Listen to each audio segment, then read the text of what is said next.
This is Paul Kelly with Maxiforce, and we'll take this in 3, 2, 1. Welcome back to Inside on Business. Grateful that you're listening to us from wherever you happen to be on this planet Earth. My guest is Paul Kelly. He is the president of Maxiforce, which is a company that's been in business for nearly 30 years in the agricultural and construction trades. And he is the son of Santiago Morales, who was the founder of Maxiforce. And we're going to have an interesting conversation about not only his business, but also, hang on, kids, because we're going to weave a story about the CIA, the Bay of Pigs invasion, and your father, Santiago. Welcome, Paul. Michael, thank you so much for having me. It's a pleasure to be here. First, I'd like to thank you, Michael, for what you do for our industry, what you do for the NTPDA, and what you do for the IDA, and this ecosystem and the aftermarket as a whole. So thank you for what you do. A lot of people don't know how important it is. Well, this is a labor of love, because this is what keeps the wheels of the economy turning. These are things that people don't really think about when they're driving on a road, or they see a tractor in a field, or whatever it happens to be. They may not understand how many moving parts there are to be able to make that happen. And I'm just pleased to be able to be a part of that. Thank you. Well, you are. So tell us a story, because I knew your father very well. Sadly, he passed of cancer last year. Yes, sir. And it was a blow to many of us who knew Santiago, because he was such a warm, loving human being. And I mean that sincerely. Thank you. But he had a story beyond Maxiforce that I think people will be stunned to hear about. Yeah, it's a very unique story of human perseverance, love, and entrepreneurship. Really, it's the American dream in a bunch of different weird ways. I'll try to cliff note it for you. Sure. My father was a freshman at the University of Miami when he was approached by the CIA to help with a primitive plan at the time, which was to invade Cuba and take Cuba back from Fidel Castro. So it would be called the Bay of Pigs invasion. It was going to be called the Bay of Pigs invasion. That's what it turned out to be. It was a flawed and failed plan from almost its inception. But either way, he was an 18-year-old, actually 17 actually, when recruited, full of piss and vinegar, as he would say, and hated Fidel, and hated everything Fidel had done to his family business, and many other family businesses, because he had a very successful tobacco plantation, his father, that was taken away overnight. And so he was very upset with this, what was happening in Cuba. And so he went back to recruit people to come up with this plan, and they came up with a plan with the CIA, and he had gotten 30 members at the time. He was the 31st member of what became the 2531 Brigade, which is the brigade that infiltrated Cuba at the Bay of Pigs beach. So he then went back to the U.S., and they began to come up with the plan, the CIA. They went to a little island off of Florida where they began the first training. Well, there was only like 1,200 of them at the time. I can't remember the name of the island outside of Florida that they trained on. And then when they got to 2,500 of them, they went to where the really serious training was done in Guatemala. And then throughout this process, my father was a translator. And this is an armed group of individuals, Cuban, that have been recruited to go back into Cuba to topple the junta, the regime of Castro. Yes. Many of us who are of age remember these things. And to think that your father, Santiago, was part of this. And he did this because he spoke perfect English, as well as perfect Spanish, yes? Yes. All right, so let's continue this story. So they are now 2,500 individuals in training to make an invasion on the beaches of Cuba. Yes. Throughout the time of the training, my father acted as a translator from the CIA to the group while training, while doing missions. My father participated in several missions prior to the invasion, back and forth from Cuba on those boats that opened up in the Sure, front, like the ones that LSTs went, and right. the ones that went to Normandy and Yeah. whatnot. He crossed multiple times before the invasion, leaving arms and whatnot on the beaches and preparing for that.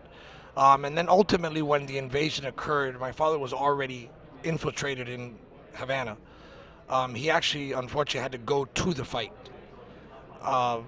which, looking back, he probably just should have left.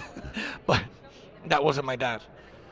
And he went to the fight in the Bay of Pigs, and of course, ultimately got captured in 3 days and was captured and was not assassinated because he was under the age of 20.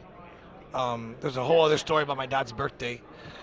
His mother falsified his birth date when captured to make him younger, because they wouldn't assassinate people under 20. Michael, you know my dad had cancer.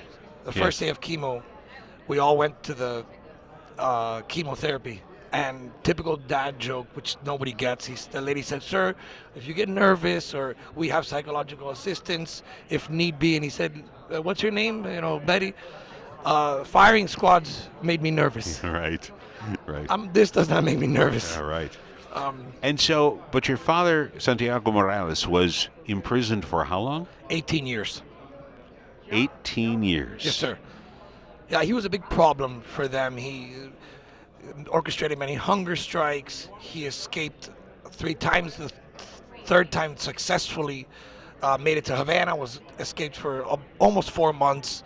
So he was really quite a thorn.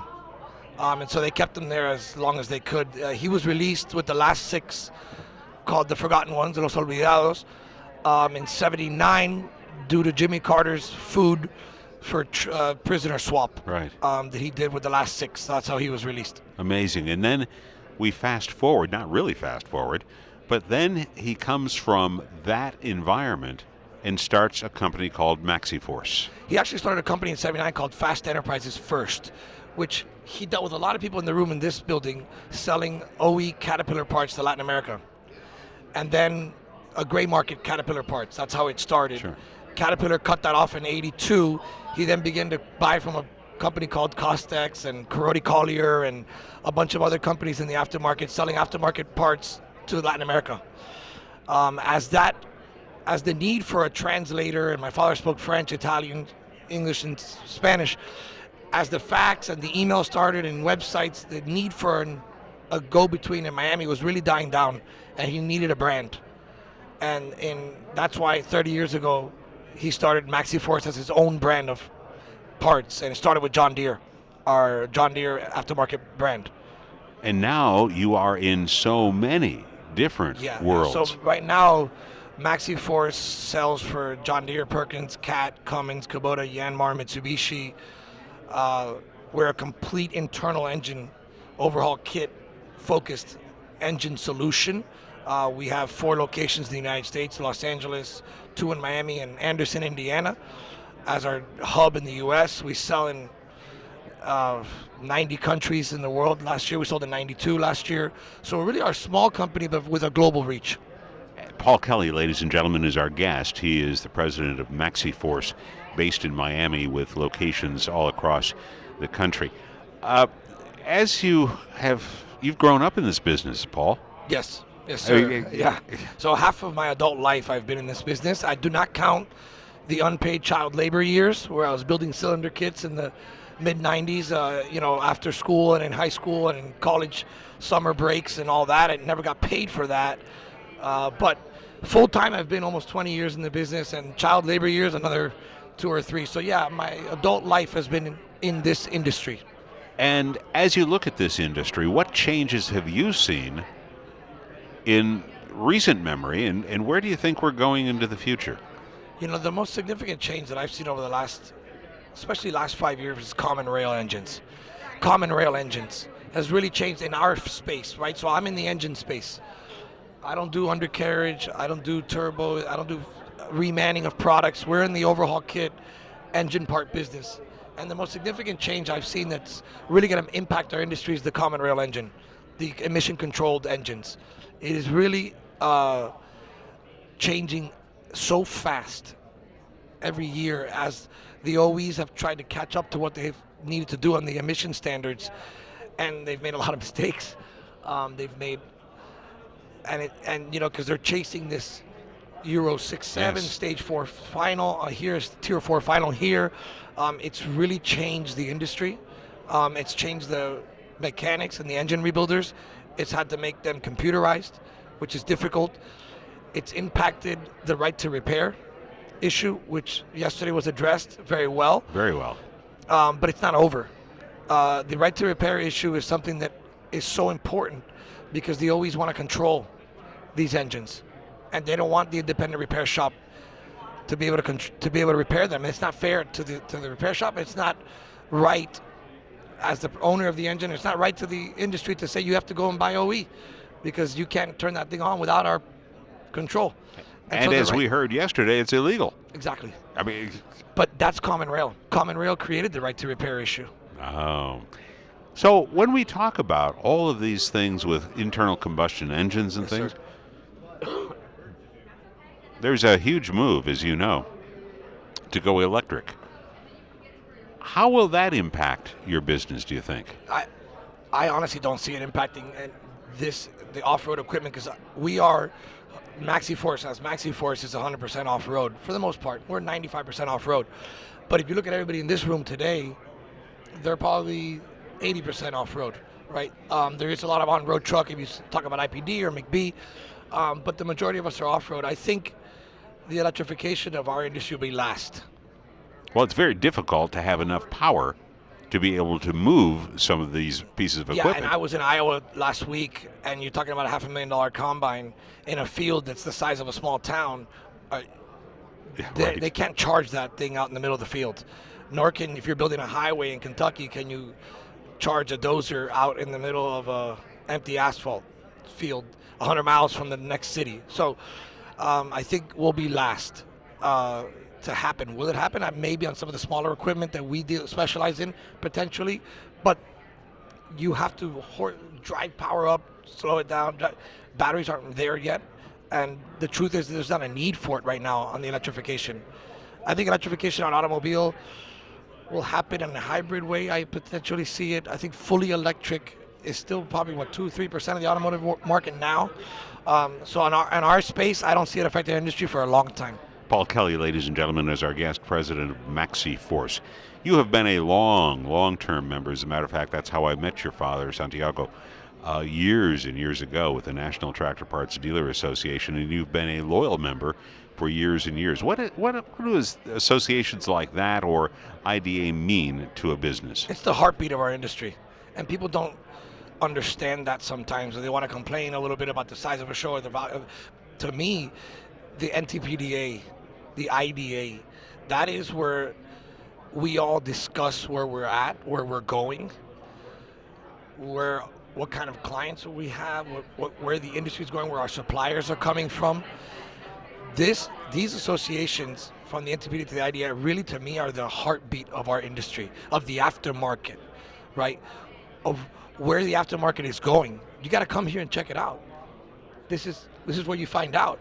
This is where you find out where your competitors are. That's a competitor of mine. It wasn't here a year ago, right? It's a new one. So you have to see where our competitors are going, where they have an advantage on you, where you could be doing better, where you're missing it. If you want to know where your business stands in the aftermarket, go to the NTPDA, go to the IDA, see where you stand. See your customers, what customers you share, what customers you should maybe try to go after. Right. To me, it's the heartbeat of our little ecosystem. One of the interesting things about these types of associations is the members are all doing business with each other, but still are competing against 100%. each other. How do you keep these familial relationships going when you're a competitor? It's funny, I was with a competitor yesterday visiting and saying hello for the first time as a new competitor. And I said, we need to all play in the same sandbox, but we can play fairly. And by the way, we need each other. And we need each other, and we need to work with each other. I buy from Costex, they buy from me. I buy from Reliance buys from me. We all share customers, we fight for customers. But the idea is that we make each other better. We don't fight. We compete, But you don't properly. fight. We don't fight, but we make each other better because we're watching each other and the most beautiful part, what my father always loved about capitalism, is if you look at your competitor, you look at them to make you better, not to see them with anger or a problem. You see them as an opportunity to make your own company and yourself better. Paul Kelly, final question for you, sir. As I've been talking to you, and we've known each other for a while, Yes, sir. You're very passionate about this. Yeah. The Cuban passion comes through. I have a hard time stopping that. Yeah. Is that right? Yeah. What drives you? There's a couple things, and I'm very fortunate to have been raised by my dad. I think what drives me is there's a little bit of legacy, right? And the idea that I still think we just got started, and we're just scratching the surface, and this business is still in its infancy, and the fact that I have an opportunity when they come to purchase me, which they come a lot now, is I love what we do, but I think we're just getting started, and that drives me. It's a passion, and of course the legacy of and that legacy I take seriously. It's a big responsibility, and that drives me, and I love it. Paul Kelly, ladies and gentlemen, has been our guest. He is the president of Maxiforce. Paul, thanks so much for spending some time with us. Thank you, and thank you for what you do for the industry again. Thank you.